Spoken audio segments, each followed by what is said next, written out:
I'm very sorry I can't be here today live because I'm teaching a maximum course load with large numbers of students and foreign lawyers here to teach and train. But this is a critical conference for the very future of the United States of America and the American people. Before I continue, let me point out my qualifications here. In 1985, I called for and then drafted the United States domestic implementing legislation for the Biological Weapons Convention, known as the Biological Weapons Anti-Terrorism Act of 1989, that was passed unanimously by both houses of the United States Congress and signed into law by President George Bush Sr. with the approval of the United States Department of Justice. Now, I'm not going to go through the long history of the pandemic here. I have a book, Resisting Medical Tyranny, that you could read in. But right now, I want to deal with the latest iteration of this crisis. Namely, what is happening now is an attempt to take over the United States of America by using the World Health Organization as a front organization for that purpose. This is being backed by the Center for Disease Control, Bill Gates, the Chinese Communist dictatorship, Big Pharma, and the biowarfare industry. There has been so much opposition to the diktats coming out of Washington, D.C. over the handling of the pandemic that these elites have decided to go to the WHO and blue wash it through the WHO and use the WHO as a front organization to accomplish its objectives. There are three different complicated legal documents involved here, all of which I've read and analyzed. The first, a proposed WHO treaty that will set up a brand new international organization with powers to issue orders, legally binding orders, all the way down from this new organization to your primary care physician. They will be issuing orders to your doctors how to mistreat you. And as you've seen in the pandemic, this will not be in your best interest at all.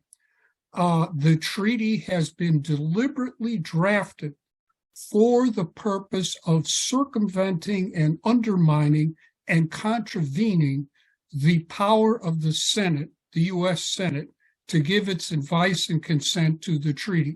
It will automatically come into effect immediately upon its signature. I've studied international organizations and treaties going back to the First Hague Peace Conference of 1899. I know of no such treaty in existence today that would do this. So it'll immediately come into effect, and you will have a medical global police state issuing orders all the way down here in the United States, contravening state, local health authorities, your governor, your local attorney general, your local surgeon general, and contravening all your democratically elected officials to accomplish this objective. The second document are amendments to the International Health Regulations of 2005. They will accomplish the exact same thing by another means and will give this totalitarian dictatorial powers to Dr. Tedros. Let me repeat that. Dr. Tedros, whom we know works in cahoots with the Chinese Communist government that is in part behind this with Bill Gates, Big Pharma, the biowarfare industry, and our own Center for Disease Control. Tony Fauci is involved. President Trump correctly pulled the United States of America out of the WHO but there had to be 6 months' notice. Biden was elected. He rescinded the pullout and appointed Tony Fauci as the U.S. representative on the executive committee of the WHO.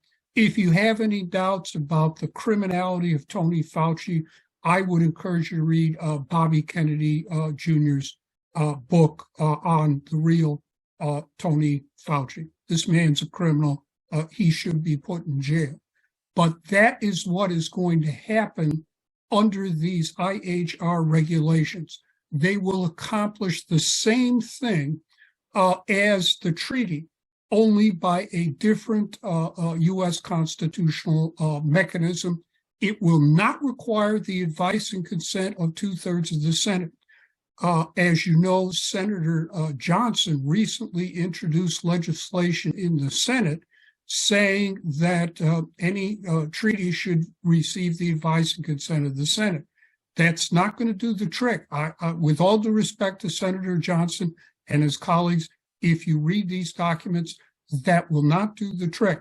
What is only going to do the trick here is the recent legislation introduced by Congressman Biggs to immediately terminate U.S. membership in the WHO, immediately to cut off all funding for the WHO, and to terminate the WHO Act here in the United States of America. Now, the third document is even more pernicious, insidious, and nefarious. And that was sneaked through the Congress at the last minute, that under the control of the Biden administration, the Democrats, in the National Defense Authorization Act, which is quite extensive. But if you go through the National Defense Authorization Act, you will find something called the Global Pandemic Prevention and Biosecurity Act of 2022, which I read. It was just enacted, just sneaked through. What this does is that it is a congressional statute that paves the way for the amendments to the international health regulations and for this treaty, so that in advance, the United States Congress has already given its authorization to both the health regulations and the treaty. The health regulations will come up for sure in May of 2023. The treaty is projected to come up in 2024, but my reading of the treaty is that it could be ready to go also at the meeting of the World Health Assembly in 2023. They will get 2 bites of the apple. Either they will get the amendments, or they will get the treaty, or they will get both.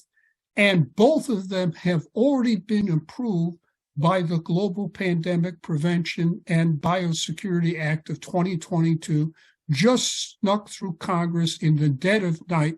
No one bothers to read the National Defense Organization Act. I did. I tracked down this section, but that was that. That's my job. Okay. And so a trap has been set for us, for the American people, for the American Constitution. This is a coup d'etat against our Constitution, against the 10th Amendment, against the 6th Amendment, against the ability of Congress to give advice and consent. So again, the only alternative we have here now, and I'm just speaking as a fellow American citizen and a longtime lawyer, the only alternative we have is the United States government must pull out immediately from the World Health Organization before these 2 documents come up in May, and must terminate all funding immediately. The WHO right now is using funding money that we are giving it today to end our republic, to end our democracy, and to justify the lives, health, safety, and well-being of all American citizens. And that is precisely why I am appearing here today at this conference to alert you all. My advice right now is that everyone mobilizes behind this legislation by Congressman Biggs. It's exactly what we want now. And by the way, the Republicans are now in control of the House. Under the Constitution, they control the budget. They can pretty much do what they want to do. And you had better contact Speaker of the House McCarthy and tell him he better get on this immediately and stop this before May. Otherwise, we are all going to be living under a World Health Organization medical dictatorship under the control of Dr. Tedros, Bill Gates, the Chinese Communist dictatorship, the CDC, and Tony Fauci. Thank you.